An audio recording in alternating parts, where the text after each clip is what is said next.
Welcome back to another episode with ByrdAdatto. And today, as you can see, we have two special guests because we've had a lot of questions and we actually shot a lot of videos on the PPP loans. And I'm sure you may have attended some of these webinars or seen our previous webinars and videos on it. But we felt like as things keep shifting, we wanted to bring some special guests back to start talking about those who are getting the loans. Because a lot of times we were talking about the before and after. We had a lot of clients who had not received it. And so what do they do to prepare to get those? And then those who now have gotten it, what are you doing with those funds? So we felt like bringing in our special guest, who Michael is now going to introduce, was very needed. So Michael, take it away.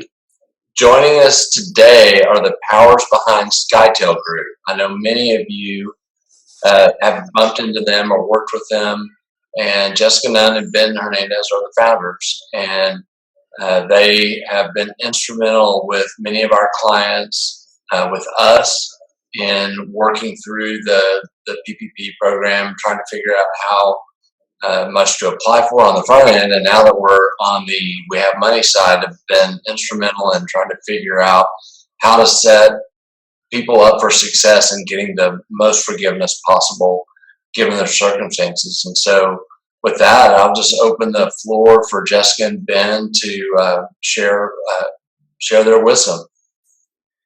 Thank you, Michael and Brad, and thank you for having us.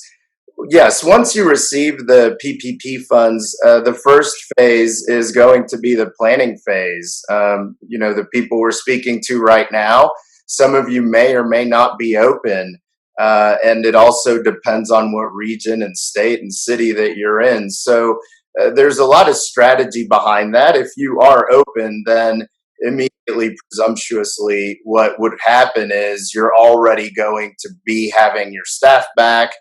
So the use of funds are going to be simply the 8-week period that starts on the day that you receive the funds, that's going to be applied to the 4 uses, which are payroll, rent, interest on mortgage, and utilities. If, however, like most of us, you're still closed and trying to figure out when you're going to open, a lot of the planning really has to do with, if you're opening in a couple weeks, as an example, it may be worthwhile to start bringing back some, if not all, of your people for any new protocols, new training, reaching out to your patient base to start filling that schedule. And in addition, the other side effect of that is going to be that because you're starting payroll earlier rather than later, there is a component within it that 75% of forgivable funds has to come from payroll. So you're actually increasing, as you pay your team members, the 25% for the other 3 uses that we've talked about. Some people have also used this time to use it as a quasi bonus for their people. If you're not going to open and you still want to maximize the use of funds, you can bring people back, but allow them to sit on the couch, if you will. And then there are others that truly need this from a capital perspective, in which case we may advise that you hold on to it as much as you can until closer to opening. So there are a lot of different strategies and moving parts for our industry, because some of us are not open, that would be worthwhile to think through. Once you decide exactly when to bring your team members back, that's the number one decision here. At that point, we move into the tracking phase of the PPP funds over the 8-week period, which Jessica can get into.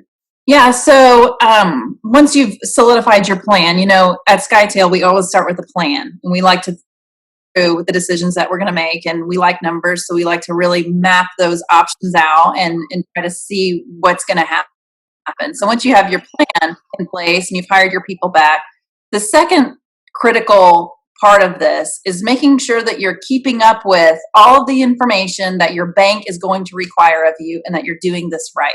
So if you remember, you're applying for forgiveness through your bank. So you don't have to go through the SBA again, thank goodness, right? You just go directly with your bank and apply for the proceeds to be forgiven based on that 8-week period. So your bank is going to want to see that you spent the money on the things you spend money on. That includes like payroll, rent, interest on any loans that are secured by equipment or real estate, and utilities. So in order to prove to the bank that you're spending your money on those things, we recommend 2 things. 1, you need to track it. So create a list. We have a tracker that will share, Michael, with Access Plus members. You can get that out to your group, and it will help you get organized. So get organized by tracking these expenses. Secondly, you'll want to save your invoices or any other backup that you have to support these costs. Remember, with payroll, it's not your whole payroll that counts. So I know, a lot of our clients, and maybe you guys are thinking, oh, it's okay. My payroll company will just pull it out, and that's the amount I'll go with. That's not the right amount. So you'll want to look at your payroll reports. We go through this on our tracker as well and identify the very, very specific parts of your payroll that count.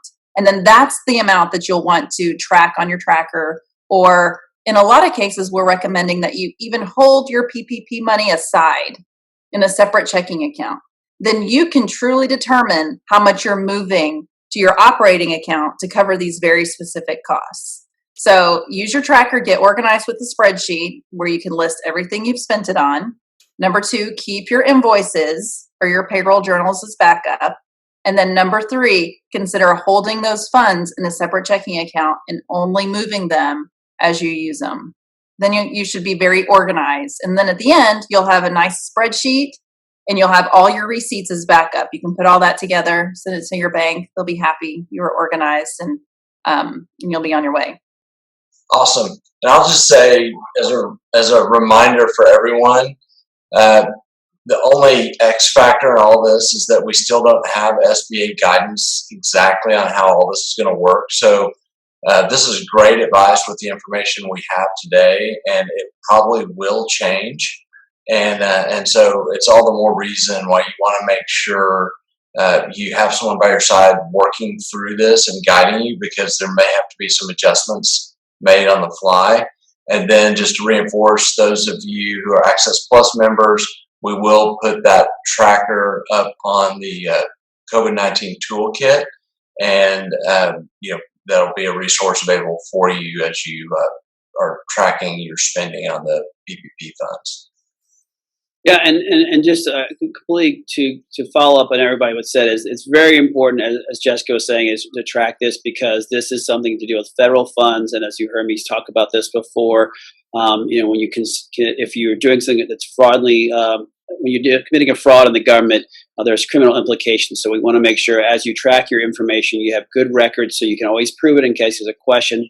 Not only the forgiveness aspect of it, but making sure that you're actually proving where you're spending these funds correctly. But unless anyone else has anything else to add, I want to thank Skytale team. They're awesome. We're super pumped. They came and joined us again. We sometimes run people off, but they came back. So thank you all again. Thank you. Thank you, guys. Thank you for having us. We always enjoy being with you guys. And we look forward to speaking to you guys next time. Thanks again for joining us. Thanks. Thank you.